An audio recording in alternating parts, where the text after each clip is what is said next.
donc mu nekk liggéey bu am solo bi nga xamante ne non seulement les journalistes ñu ko ci amal mais aussi des infographistes yu fi liggéeyee comme tonton Kébé man tonton Kébé laa koy woowee ak ki nga xamante ne donc mooy Gibson 5 di Djibi Sow ñoom mi donc ñoo nekk ci infographie bi fii nii donc au niveau de l'As quotidien donc ngeen ciy gis naataalu ki nga xamante ne rek mooy njiitu réew mi di Bassirou Diomaye Diakhar Faye. Tension et ruse à l'hémicycle, Diomaye dissout l'Assemblée. Bassirou Diomaye Diakhar Faye daal dinay tasaat lii nii donc di pencum ndaw réew mi li ni mel nag mu daal di koy fësal ginnaaw son adresse à la nation bi nga xamante ne rek daal dina koy amal démb ca 20h foofee ca palais de la république di xam ne ni rek daal dinay suuxal donc lii nii di pencum ndaw réew mi wante itam dinañ amal élection législative yi lee fukki fan ak juróom-ñaar ci weeru novembre bi la ñu daal di jublu alors li ni mel nag ñuy xam ne ni rek ci contexte tendu bi ñu nekk maanaam immigration yi chômage yi et consorts est-ce que li ni mel du un pari risqué en tout cas du président donc le journaliste Seydina Bilal Diallo daal na ciy def en tout cas taxaw seetlu bu am solo ngeen mën ko fekk ci xëtu ñeent bu yëglekaay bi la di L'As quotidien wante ba tey ci boobee dissolution bu assemblée nationale Malick Gakou moom mi ngi koy rafetlu ndax nee na c'est une décision historique. Abdou Mbow moom nee na le président a fait un par jour maanaam ki nga xamante ne mooy njiitu réew mi dafa daal di def waxeet donc dinañ ko fekk ci xëtu ñeent ak juróom bu yëglekaay bi la di L'As quotidien keneen ku ci daal di addu di ki nga xamante ne moo nekkoon candidate ci élection présidentielle dernière di Anta Babacar Ngom donc elle dégaine à nouveau son arc di xam ne ni donc li ni mel en tout cas le président pardon mënoon na ko defee neneen mais rafetluwul laa ci anam bi nga xamante ne rek daal dinañ ko koy daal dinañ dissoudre pardon li nga xamante ne rek mooy pencum ndaw réew mi donc les propos d'Anta Babacar Ngom di ngeen ko fekk ci yëglekaay bile di L'As quotidien leneen loo xamante ne L'As daal dina koy fësal tey ci xëtam ñett bokk na ci rek programme bi nga xamante ne daal dinañ koy fas yéene tegandi fii nii ci mim réew ngir defar les autoroutes de l'eau donc suñu réew di Sénégal fas yéene teg lu toll 800 milliards ci suñu ay koppar en tout cas li ni mel donc joriñ bi yor wàllu assainissement ak hydraulique di Cheikh Tidiane Dièye moo ko daal di xamle te ci lu yàggul dara dinañ tàmbale lii nii di phase 1 bile ci L'As donc daal dinay àddu aussi ci lu ñeel traque le chef de l'État expose les cafards et annonce l'emballement de la machine judiciaire donc moom jiitu réew mi daal dinay génnee mbóoti wante itam di xam ne ni rek lii nii du nguur gi dina def seen kéemtalaay kàttan rek ngir képp ku laalee ci loo xamante ne rek alalu askan wi la nga daal di koy lekk dina daal di leer donc mu nekk ay révélation faite par Bassirou Diomaye Diakhar Faye ci yëglekaay bi la di L'As quotidien di ngeen ko ci daal di fekk ñu dem si beneen yëglekaay le quotidien bu Madiambal Diagne borom avenir communication Diomaye valide la volonté de Sonko Diomaye valide la volonté de Sonko donc Diomaye daal dinay valider li nga xamante ne rek mooy bëgg-bëgg kii di Ousmane Sonko législative yi fukki fan ak juróom-ñaar ci weeru novembre dañ ko daal di tàmmali gros vide institutionnel ñëw nañ itam ci li ni mel naka la daal di am ci wàllu conséquence budgétaire de la dissolution donc ci wàllu mën nañu wax ni koppar foofu ca pencum ndaw réew mi question autour de l'engagement présidentiel mu ngook donc le quotidien aussi daal dina ci addu ci xëtam bu njëkk ñu dem ci beneen yëglekaay Fatou di l'Observateur bu groupe Futur Média jeu et ruse dissolution de l'Assemblée nationale kii nii di président dafa daal di waxeet ngir rek daal di sauver ki nga xamante ne mooy Elimane Diorigne bi di Ousmane Sonko Diomaye Sonko un sacrifice à tout prix ce sera une tache noire sur sa gouvernance donc ñoom jàpp ne lañ nekk li ni mel en tout cas dina daal di tilimalan li nga xamante ne xëy mooy gouvernance kii nii di Bassirou Diomaye Diakhar Faye wante moom itam di Bassirou Diomaye Diakhar Faye daal di ne rek fësal ñett bàkkaar yi nga xamante ne rek entre guillemets bien sûr yu Benno Bokk Yaakaar ak anam bi nga xamante ne rek daal di woon nañu koy téye lii nii di nguur gi législatif du 17 novembre une date et des questions donc mu ngoog avis du conseil constitutionnel le parrainage et l'équation du respect des délais donc loolu daal nañ ci àddu ñoo ne aussi ci flou autour des opérations budgétaires et les milliards pour l'organisation du scrutin ku wax élection législative naturellement di nga wax ay milliards yi nga xamante ne dañu ko génnee ci gafa Gafaka Rewmi ngir organiser yooyee donc élection. Les députés gardent tous leurs avantages jusqu'à l'installation de la nouvelle Assemblée nationale. Donc dafa mel ni su ma juumul peut-être des experts dinañu ci indil ay leeral ñii nii donc di député yi ba tey seen avantage dañ koy daal di garder seen ay salaire ba tey dañ leen koy daal di jox ba rek beneen assemblée bu bees ñu daal di koy teg fii nii ci mim réew d'après ce que j'ai compris. La classe politique entre acceptation et cri de ralliement mu ngoo ko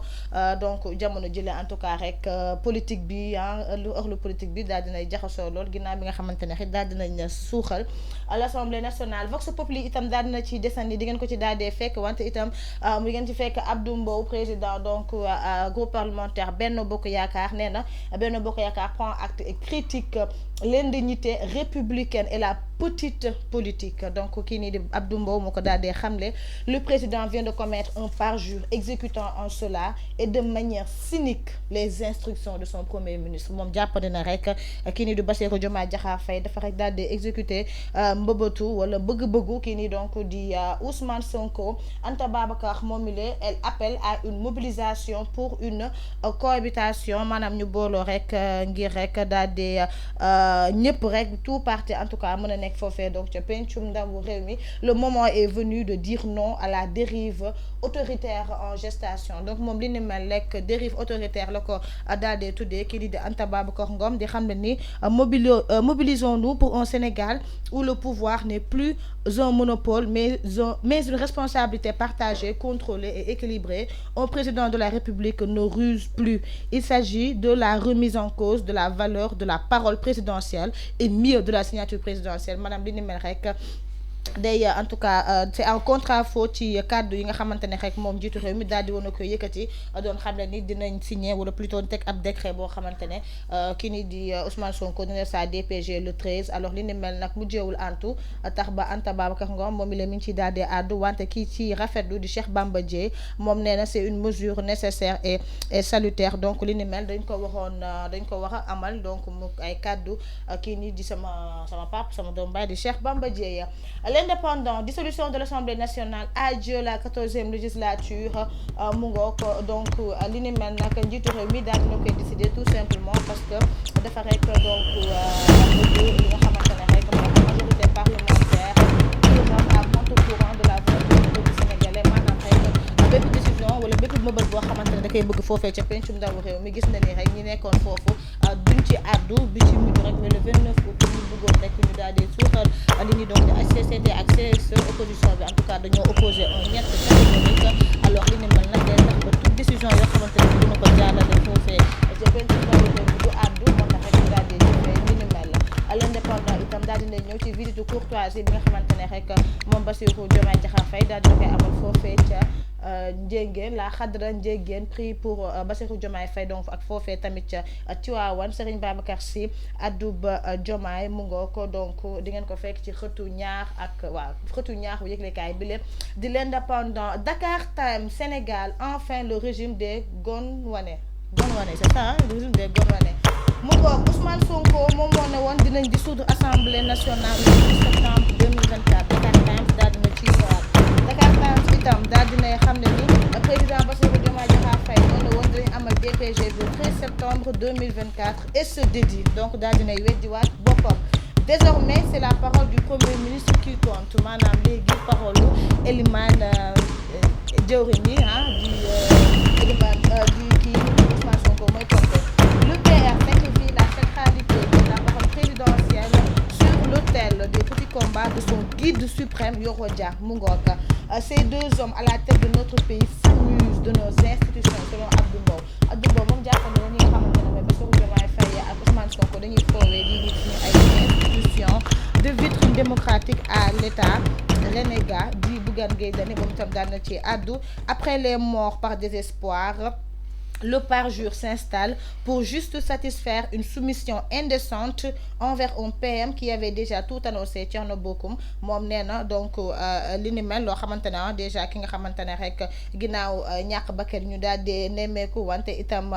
kii nii donc di Bassirou Diomaye Diakhar Faye dafa rek waxeet ngir rek donc daal di tëkku ci bëgg-bëgg kii nii di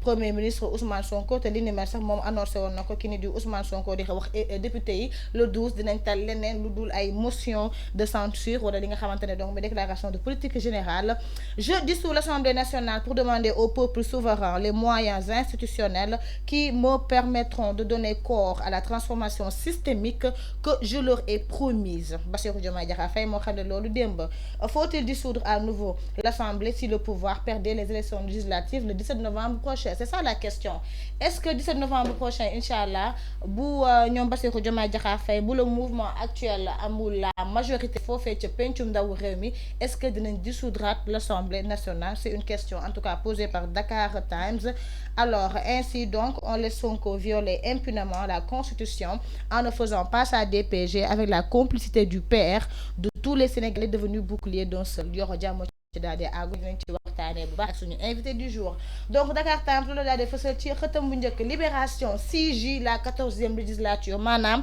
ici repose la 14e législature daal dinañ koy suul fàtte ko Benno Bokk Yaakaar par jour Thierno Alassane Sall c'est de la filouterie. Malick Gakou moom nee na je soutiens parfaitement la décision du président. Naufrage tragique de Mbour, la marine a repêché total de 39 corps sans vie, donc mu mel ne c'est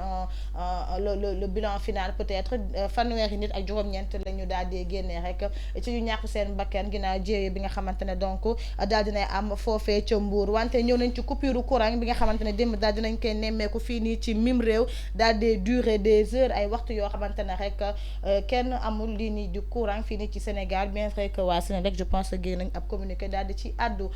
Source A ñëw na Diomaye propose Sonko dispose. Diomaye propose Sonko dispose. Source A ñoom Amadou Ba sama xarit ñoo ko daal di bind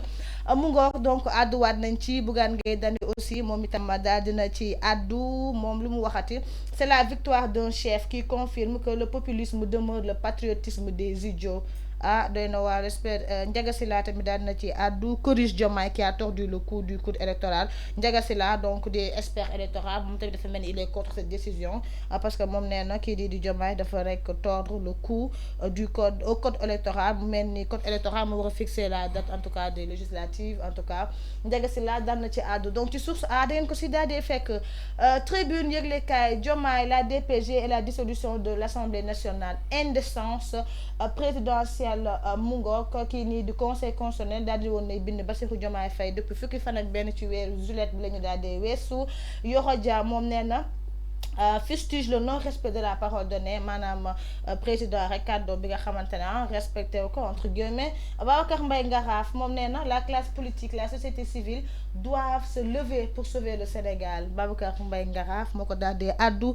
di ngeen ci fekkaat Bougane Gueye Dany. Alors perte du réseau interconnecté de l'OMVS, la Sénélec pardon a plongé les populations dans le noir. Perte du réseau interconnecté de l'OMVS, Organisation mondiale donc pour la mise en valeur du fleuve Sénégal mu ngoog donc ñëwaat nañ ci ñàkkum courant bi nga xamante ne nemmeeku nañ ko démb. Dissolution de l'Assemblée nationale, Diomaye sauve Sonko et écorche son image mu ngoog. Benno Diomaye date des législatives àdduwaat nañ ci Bougane Gueye Dany coupure électricité, immigration clandestine, le forum civil plaide pour une criminalisation du délit. Donc waa forum civil bu ñoom Birahim Seck ñoom bëgg nañ ñu teg ay daan ki nga xamante ne rek wala képp ku laale ci wàllub loolee di immigration clandestine fii nii ci même réew. ñu ndax képp avec la page sportive le Dakar Sport Afrobasket U18 masculin donc demi-finale Sénégal dina jànkonteel ak l'équipe malienne. Donc le Sénégal fera face au Mali en demi-finale ci U18 masculin bu Afrobasket. Record Saudi Pro League Al Nassr Al Ahli dinañ daal di jouer aujourd'hui donc à partir de 18h bu juróom-ñetti waxtu jotee ci ngoon. Ça promet entre Sadio et Mendy bu mel ñoom ñaar bokkuñu la même équipe donc tey ci 18h lay daal di doon incha allah bu leen ko ratee mu ngoog li ni mel moo nekk lu gën a fës ci xëttu yëglekaay yi. ñu daal di dem régie ñëwaat ci plateau bi daal di def débrief avec notre